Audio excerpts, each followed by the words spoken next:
안녕하세요. 저는 돌싱이 된 지 어느덧 3년이 지난 여자입니다. 제가 돌싱된 기간보다 짧은 2년이라는 기간 동안 결혼 생활을 했었어요. 아무리 그 사람을 몇 년 동안 좋아했어도 싫어지는 건 정말 한순간인 것 같아요. 정말 그 사람을 위해 공들인 저의 세월이 단 몇 초 만에 무너지게 될 줄은 꿈에도 몰랐어요. 저는 과거 남편을 정말 많이 사랑했고 지금은 사랑했던 만큼 많이 증오하고 있어요.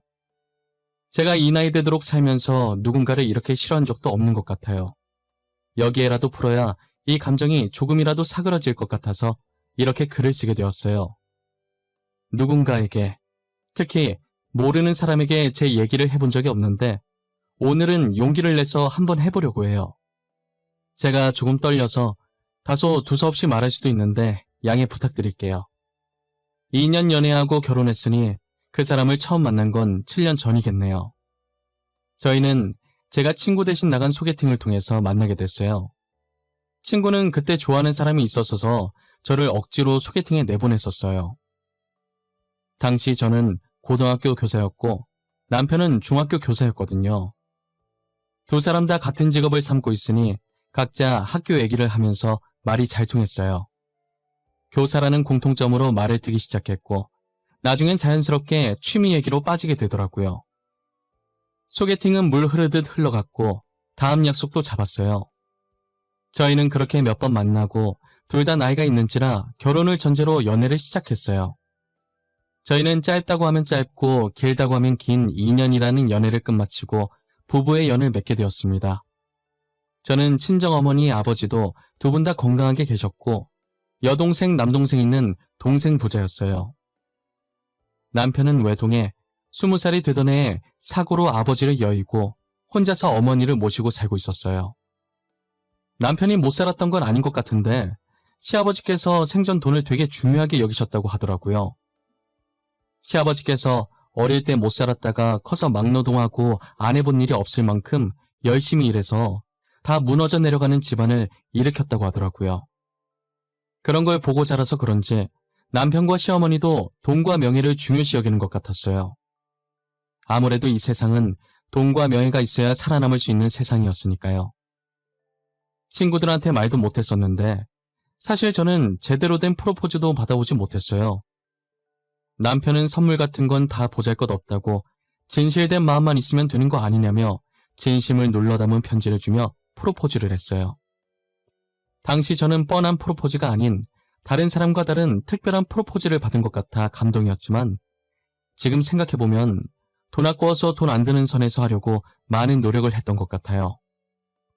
저는 선물에도 저를 생각하며 골랐을 그 사람의 진심이 담겨있다고 생각하지만 편지는 직접 손으로 한자 한자 적어야 하기에 더 의미가 있게 느껴졌었어요.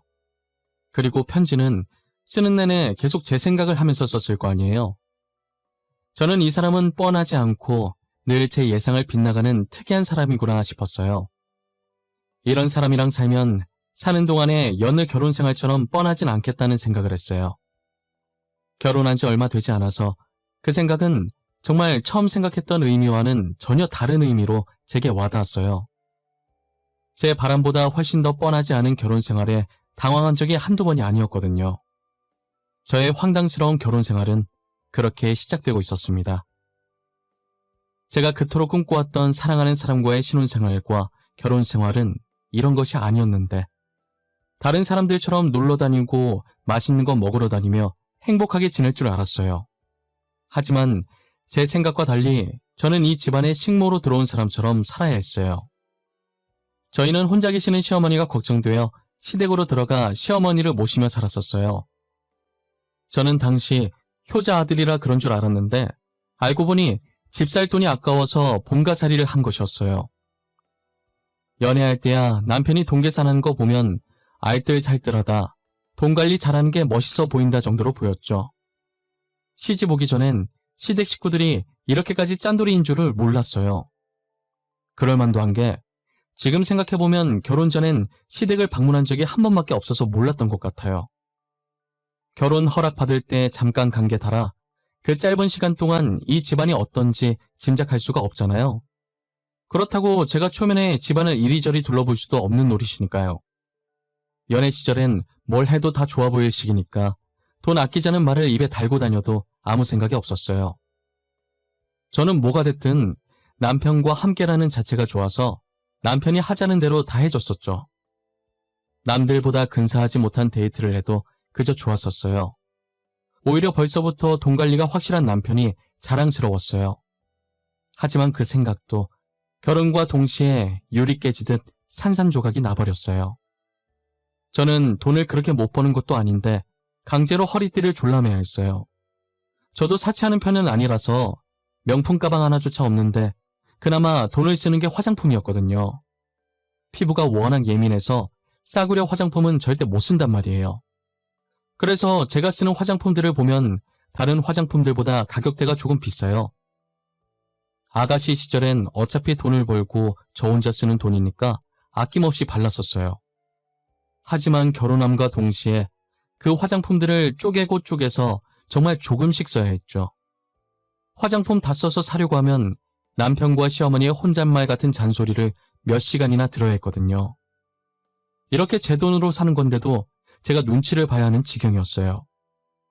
이렇게는 안 될 것 같아서 생활비도 드리고 용돈도 따로 챙겨드리니 제가 제 돈 쓰는 거엔 신경 안 쓰셨으면 좋겠다고 딱 잘라서 이야기했어요. 아무래도 제가 생활비와 용돈을 넉넉히 드리는 편이니 찍소리도 못 하시더라고요. 저는 결혼한 후 원래 가지고 있던 카드들을 모조리 없앴어요. 시댁 식구들은 무조건 현금을 사용했고 과소비의 원인인 카드는 절대 금지였거든요. 그리고 항상 남편의 가방 속엔 계산기가 들어있었어요. 돈 얘기가 나오면 무조건 계산기부터 꺼내서 두들겨요. 저는 같이 살다 보니 계산기에 노이로제가 걸려서 이제는 계산기를 쳐다도 보기 싫어요. 꼬깃꼬깃 주머니 속에서 현금을 꺼내는 것도 더 이상 하기 싫어요. 그리고 현금 계산하면서 민망했던 적이 한 번 있었어요. 제가 택시 탈 때 주로 카드로 계산했었지만 가끔 현금으로 계산하면 거스름돈 얼마 안 나올 땐 그냥 안 받고 기사님께 가시는 길에 커피라도 사드시라고 하고 안 받거든요. 그런데 남편은 동전 10원 단위까지 정확하게 다 받고 나오는 거예요. 저는 남편이 지폐는 무조건 받을 걸 알기에 동전이라도 받지 말자고 기사님 고생하시는데 자판기 커피라도 마시라고 하자 해도 요지부동이었어요. 여보, 그냥 동전은 받지 말자. 기사님들 얼마나 고생하시는데 가시는 길에 자판기 커피라도 드시라고 하자. 응? 땅 파면 820원이 나와? 우리가 매일 돈을 놨냐고. 우리도 고생해서 힘들게 돈 버는 거야. 원래 택시 안 타려고 했는데 당신이 다리 아파서 죽겠다는 소리 내서 겨우 탄 거구만. 그럼요. 세상에 고생 안 하고 돈 버는 사람이 어디 있겠어요. 다 힘들게 사는 거죠. 남편분께서 되게 알뜰살뜰 하시네요. 지금 10원짜리가 없어서 여기 850원 있습니다. 저 10원짜리 있어요. 30원 드릴게요. 같이 힘들게 돈 버는데 20원도 소중하죠. 그럼 수고하세요. 저는 가끔 남편이 이렇게 융통성 없이 나올 때마다 한숨밖에 안 나오더라고요. 괜히 제가 너무 민망하고 쥐구멍이라도 있으면 당장이라도 쥐구멍으로 달려가서 차라리 쥐들이랑 같이 사는 게 더 마음 편할 것 같았어요. 남편도 저런데 시어머니는 어떻게 해요? 핏줄은 못 속인다고 누가 더 나은지 안 나은지 우열을 가릴 수 없을 만큼 모제가 아주 똑같았어요. 제가 시어머니 생신이라고 해서 큰맘 먹고 비싼 스카프를 사서 갔었어요. 시어머니 성격에 돈 아깝다고 이런 걸 왜 사오냐고 싫은 소리 하시는 거 아닌가 걱정했는데 제 걱정과 달리 이제껏 본 적 없는 미소를 지으시며 스카프를 두르더니 잘 어울리냐고 물어보더라고요. 며느리 하나 잘 뒀다고 어떻게 이렇게 이쁜 걸 사줄 수 있냐고 너무 고맙다고 하더라고요. 또 돈 썼다고 잔소리 들을까봐 걱정했는데 좋아해 주시니 덩달아 저도 기분이 좋았어요. 그때가 초가을이라 살짝 쌀쌀했었거든요. 이런 날 감기 걸리기 십상이라 방을 조금 따뜻하게 하려고 보일러를 틀었어요. 제가 보일러를 틀자마자 시어머니께서 달려와서 제 손을 탁 쳐내시더니 다시 보일러를 끄는 거예요. 어머니, 왜 그러세요? 지금 일교차가 심해서 이런 날 감기 걸리기 쉬워요. 혹시나 어머님 감기 걸리실까봐 보일러 잠깐 틀려고 한 건데. 예. 너는 지금 가스비가 얼마인지나 알고 그러는 거니? 나는 보일러 안 틀어도 괜찮으니 너는 추우면 옷 더 껴입거라. 그래 여보, 지금 가스비 장난 아니야. 나는 그래서 미리 겨울옷 다 빼놨어. 요즘 안 그래도 날씨가 쌀쌀한 것 같아서 저녁엔 좀 더 껴입고 자게. 시댁 식구들은 가스비 하나에도 저렇게 목숨을 걸고 자신들이 추위를 감수하며 살았어요. 남편과 제가 돈을 버는데 도대체 왜 사서 고생을 하는지 모르겠더라고요. 제가 준 선물도 자신들 돈 든 게 아니라서 좋아한 것 같아요. 시댁 식구의 짠돌이 근성은 보일러뿐만이 아니었어요. 화장실이나 거실에 있는 휴지 한 칸도 허투루 쓰지 못하게 했고 물티슈도 마음대로 못 썼어요. 자기들끼리 아예 상황에 맞게 써야 할 휴지 칸수도 정해놨더라고요. 그리고 화장실 수압이 너무 약하고 물도 너무 적게 내려와서 고장난 줄 알고 사람을 불러야 하나 싶다가 남편과 시어머니 성격에 변기에도 무슨 짓을 했을 게 분명하다는 생각에 변기 뚜껑을 열었어요. 아니나 다를까 수도세 아끼려고 변기 안에 벽돌을 넣어 놓으셨더라고요. 그런데 하나가 아니라 넣을 수 있을 만큼 최대한으로 양껏 넣어놨더라고요. 여러분들이 그 모습을 실제로 봤어야 하는데 저는 변기 속 벽돌과 대면하는 순간 기가 찼습니다. 아무리 수도세 아끼려고 한 것이지만 이건 진짜 너무하다는 생각도 들었어요. 그래서 거기서 그나마 작은 벽돌 하나를 남편과 시어머니 몰래 빼버렸어요. 변기도 이렇게 해놓는데 당연히 저희가 씻는 것도 마음대로 못했죠. 목욕을 하려고 하면 시댁 식구가 정해놓은 물만큼만 통에 받아서 쓸 수 있었어요. 아무래도 그 물로 몸도 씻고 머리도 감아야 하니 머리 감으면서 머리 헹굴 때 물이 몸까지 쓸려 내려오게 씻을 수밖에 없었어요. 그래야만 정해놓은 물에 맞게 머리를 감고 몸을 씻을 수 있었거든요. 심지어 빨래도 세탁기로 돌리면 손빨래하는 것보다 물을 많이 쓰고 더군다나 전기세까지 잡아먹는다고 무조건 손빨래를 고집하세요. 제가 보다 못해 시어머니께 생활비 조금 더 드릴 테니 세탁기 쓰라고 했지만 그 돈은 모아두라고 직접 손으로 빨면 되는데 왜 쓸데없이 돈을 쓰려고 하냐고 하시더라고요. 그리고 저희는 조선시대 사람 마냥 항상 정확히 저녁 7시가 되면 냉장고를 제외한 모든 전기를 차단해요. 저희가 자는 동안 쓸데없이 돌아가는 기계들의 전기세도 아깝다는 거죠. 그래도 음식은 상하면 안 되니 냉장고를 제외한 모든 전기를 다 끊어버려요. 전기가 끊기면 할 게 없으니 어쩔 수 없이 강제 취침을 해야 했어요. 출근을 위해 알람을 맞춰야 해서 집에 오면 최대한 휴대폰을 안 봐요. 혹시라도 배터리 닳아서 알람 소리 못 들으면 큰일이니까요. 저는 항상 출근해서 휴대폰 충전하거나 보조 배터리로 충전해야 했어요. 옆에 앉아 계시는 선생님은 제 사정을 알아서 제가 오자마자 휴대폰 충전하면 안쓰럽다는 듯 저를 쳐다봐요. 저는 하소연할 수 있는 사람이 옆자리 선생님과 친정 부모님 딱 3사람뿐이었어요. 한 달에 2번 정도 혼자서 친정에 가는데 갈 때마다 친정 부모님한테 하소연을 해요. 친정어머니는 시어머니께서 나이가 있으신 분이니 어쩔 수 없다고 이해하라고 하더라고요. 주영아 어쩌겠어. 너네 시어머니께서 나이가 조금 있으시잖니. 결혼해서 그 집안 사람 됐으면 너가 참고 이해해야 하지 않겠니? 엄마, 나 결혼 괜히 한 것 같아. 남편도 만만치 않아. 연애할 때는 알뜰한 게 보기 좋았거든? 요즘 사람들 돈 흥청망청 쓰는 사람 많으니까. 근데 이건 해도 해도 너무 심한 것 같아. 아무래도 이 서방이 사돈을 보고 자라면서 배운 게 절약하는 것이니 그렇게 크는 건 당연한 거 아니겠어. 그래도 돈 펑펑 쓰는 것보단 낫잖아. 아, 엄마. 며칠 전에 내가 500원짜리 껌을 하나 샀었거든? 직업 특성상 말을 많이 하니까 입에서 단내가 나는 거야. 그래서 쉬는 시간 잠깐 먹으려고 껌을 샀는데 현금 영수증을 하라는 거야. 500원짜리 하나 사고 현금 영수증을 하라고 했다고? 겨우 500원인데 현금 영수증을 해줘? 500원은 현금 영수증 잘 안 해줄 텐데. 그러니까 내 말이. 그래서 나도 500원은 현금 영수증 안 해줄 거다 그랬더니 내 돈 내가 쓴 거 현금 영수증 하겠다는데 누가 안 해주냐면서 사람들 앞에서 생 난리를. 그래서 어떻게 했어? 현금 영수증 했어? 직원이 해주든? 하긴 뭐래. 사람들 다 쳐다보고 쪽팔려서 그냥 껌 다시 내려놓고 남편 데리고 나왔어요. 학교 근처 가서 샀지 뭐. 남편이랑 다른 학교 근무하니까 다행이지. 에휴. 남편은 이렇듯 500원짜리 껌을 사든 200원짜리 사탕을 사든 무조건 현금 영수증을 하는 사람이었어요.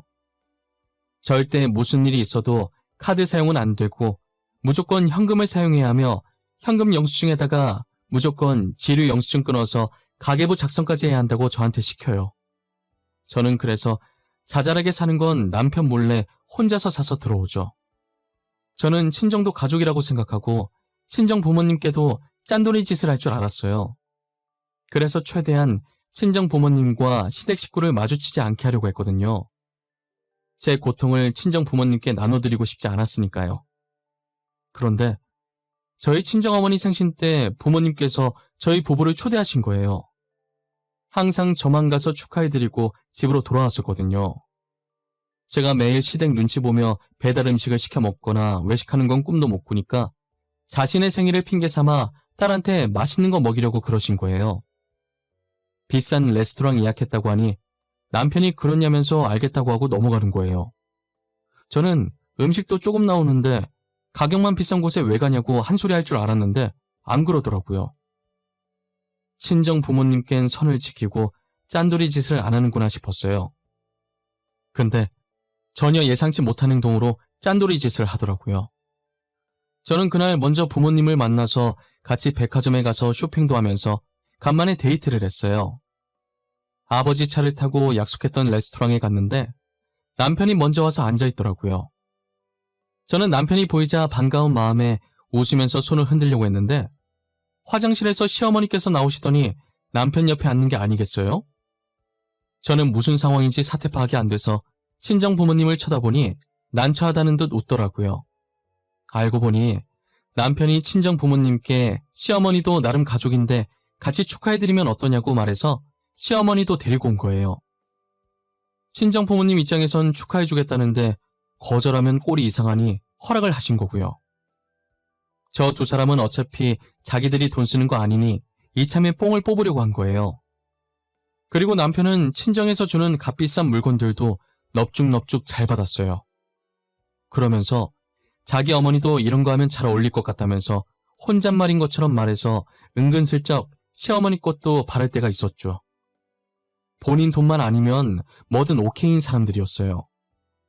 저는 그것까지도 다 이해할 수 있었어요. 아무래도 시아버지께서 지독한 가난을 끝내주셨는데 다시 예전으로 돌아가게 만들 순 없으니 그렇게 돈에 집착한다는 거 알고 그럴 수 있다고 생각해요. 모든 걸 다 이해했었는데 결국 시댁 식구는 선을 넘고 말더라고요. 때는 저희 어머니께서 집안 청소를 하시다가 쓰러지셔서 병원에 입원했을 때였었어요. 친정어머니께서는 평소에도 청소하시는 걸 좋아하셨었어요. 그래서 청소를 자주 하셨었는데 그날은 정말 날을 잡고 대청소를 하셨더라고요.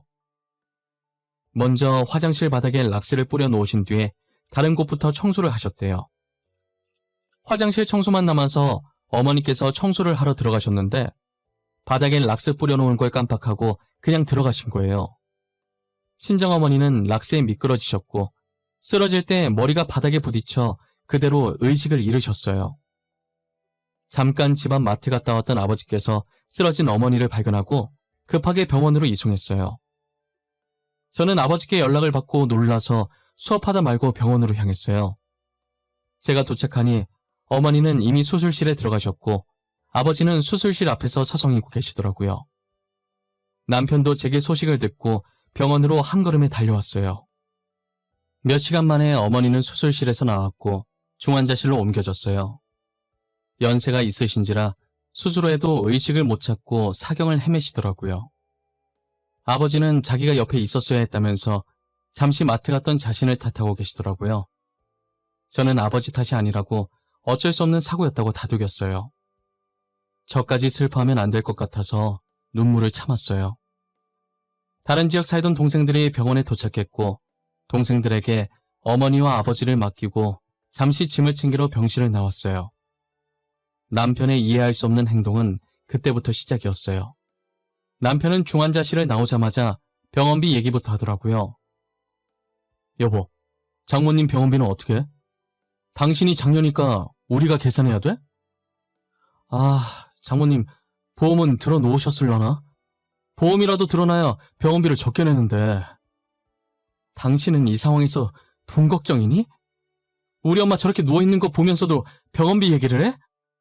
당신 보고 돈 내라고 안 할 테니까 걱정하지 마. 당신 돈이 내 돈이고 내 돈이 당신 돈인데 어떻게 걱정을 안 해? 동생들 보고도 내라고 해. 당신만 다 내지 말고. 알겠지? 요즘 당신 동생들도 일한다며. 저는 남편의 말에 대꾸할 가치도 없다는 생각에 입을 꾹 다물고 남편을 한번 째려본 뒤 집으로 향했어요. 그래도 시어머니는 같이 나이 들어가는 처지니 저희 어머니 걱정을 반만이라도 하실 줄 알았어요.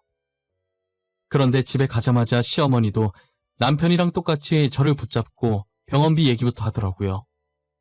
처음엔 어머니 안부 묻는가 싶더니 아직 의식을 못 찾고 있다고 하니 이러다 죽는 거 아니냐면서 병원비는 다 어쩌냐고 하는 거예요. 저는 너무 화가 나서 죽는다는 말을 왜 그렇게 쉽게 하냐고, 병원비 알아서 할 거니까 남편도 시어머니도 신경 끄시라고 소리쳤어요. 사람들이 어떻게 저렇게까지 밑바닥일 수 있는 건지 온몸에 소름이 끼칠 지경이었어요. 한순간에 시댁 식구들한테 정이 떨어졌고 같은 공간에서 숨 쉬는 것도 싫었어요. 어머니가 아파서 슬픈 것보다 시댁 식구들 태도에 화나는 게 더 커서 눈물도 안 나오는 거예요. 거기다 시어머니는 눈치도 없이 방까지 찾아와서 제게 돈 얘기를 하시더라고요. 아가, 만약에 너희 엄마 잘못되면 재산 분할 정확하게 해야 한다?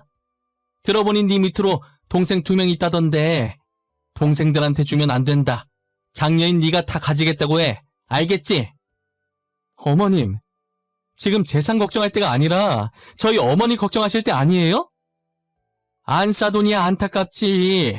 그치만 남은 사람도 살아야 하는 거 아니겠어? 너무 야박하다고 생각하지 마. 우리라고 이러고 싶어서 이러는 줄 아니? 넌 재산 분할이나 잘해. 멍청하게 동생들한테 뺏기지나 말고. 시어머니는 끝까지 제 속을 다 뒤집어 놓고 나가셨어요. 내가 전생에 무슨 죄를 얼마나 지었길래 저런 사람들과 엮이게 된 건지 하늘이 원망스러웠어요. 어떻게 가까운 사람이 생사를 오가고 있는 와중에 저렇게 돈밖에 모를 수 있을까요? 너무 짜증나서 제가 제 머리를 뜯고 있었는데 아버지께 전화가 왔더라고요. 갑자기 어머니가 발작을 한다고요. 저와 남편은 전화를 받고 병원으로 달려갔고 제가 도착했을 땐 어머니를 진정시키고 의사가 나오더라고요. 의사는 앞으로 3일이 고비라고 3일 동안 안 깨어나면 뇌사 판정한다고 하시는 거예요. 의사 말을 듣고 이번엔 남편이 저를 끌고 나와서 재산 얘기를 하더라고요. 어쩜 모자가 그리도 닮았는지 시어머니께서 제가 한 말을 토시 하나 빠뜨리지 않고 그대로 하더라고요. 저는 더 이상 이 집안에 남은 정도 없었고 미련도 없었어요. 친정어머니 문제만 해결하면 바로 이혼해야겠다고 마음먹었어요. 저는 어머니가 제발 의식을 찾아서 예전 모습으로 돌아왔으면 하는 마음을 담아 간절히 기도했어요. 하지만 신은 도대체 저한테 뭐가 그리도 화가 나셨는지 제 기도는 들어주시지 않았고 저희 친정어머니는 하루도 못 버티고 새벽에 다시 발작하시다가 결국 돌아가셨어요. 저는 급하게 장례식 알아보느라 바빠 죽겠는데 남편은 아직 재산 안 받았냐고 하는 거예요. 처음에는 한숨만 쉬고 남편을 무시했으나 제가 대답해 줄 때까지 쫓아다닐 기세로 제 뒤만 졸졸 따라다니더라고요. 당신 재산 받은 거 없어? 장모님 유언장 아직 안 봤어? 당신 장녀니까 당신한테 주신다지? 당신 재산 받은 거 있으면 조금만 나눠주라. 나도 사이잖아. 받을 권리 있는 거 아니야? 적당히 좀 해. 지금 뭐 하자는 거야? 가뜩이나 엄마 돌아가셔서 심란한데 왜 그래 정말? 제발 철 좀 들어라 인간아. 언제까지 계속 돈돈거릴 건데? 당신 죽어서도 돈돈거릴래? 너 치사하게 그럴래? 그게 아니라 우리 집 말이야. 10년도 더 된 집인데 리모델링 한번 할 때 됐잖아.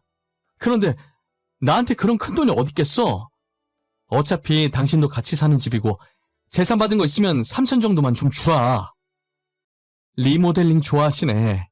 당신한테 줄 돈 따윈 없어. 그러니까 좋은 말로 할 때 그만해라. 도와줄 거 아니면 차라리 집에 가 있어. 사유는 진작에 죽고 없다고 할 테니까. 알겠어? 저는 돈 달라는 남편의 말에 싫다고 분명히 말했는데 결국 장례식까지 와서 계속 재산 얘기를 하더라고요. 혹시나 이런 모습을 친정아버지가 보시게 될까봐 조마조마하며 남편을 쳐냈어요. 그러다 아버지께서 화장실에 갔고 저는 그때 잠시 방심했던 거예요. 볼일 보러 가신 줄 알았는데 잠시 손만 씻으러 가신 거였어요.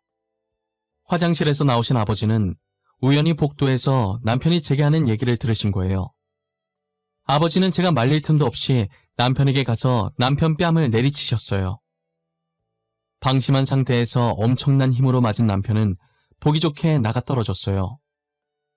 아버지는 남편에게 삿대질을 하시며 다시는 우리 집안에 발도 들일 생각하지 말라고 하셨고 저를 보시더니 저딴 사이 필요 없으니까 당장 이혼하라며 저를 데리고 장례식장 안으로 들어갔어요.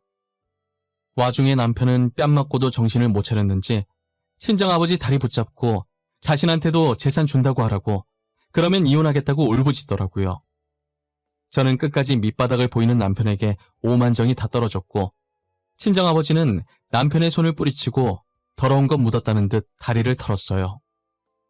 저는 어머니 장례식을 마치자마자 남편과 이혼을 했어요. 재산 안 주면 이혼 안 하겠다고 버티는 통에 이혼 소송을 하게 됐죠.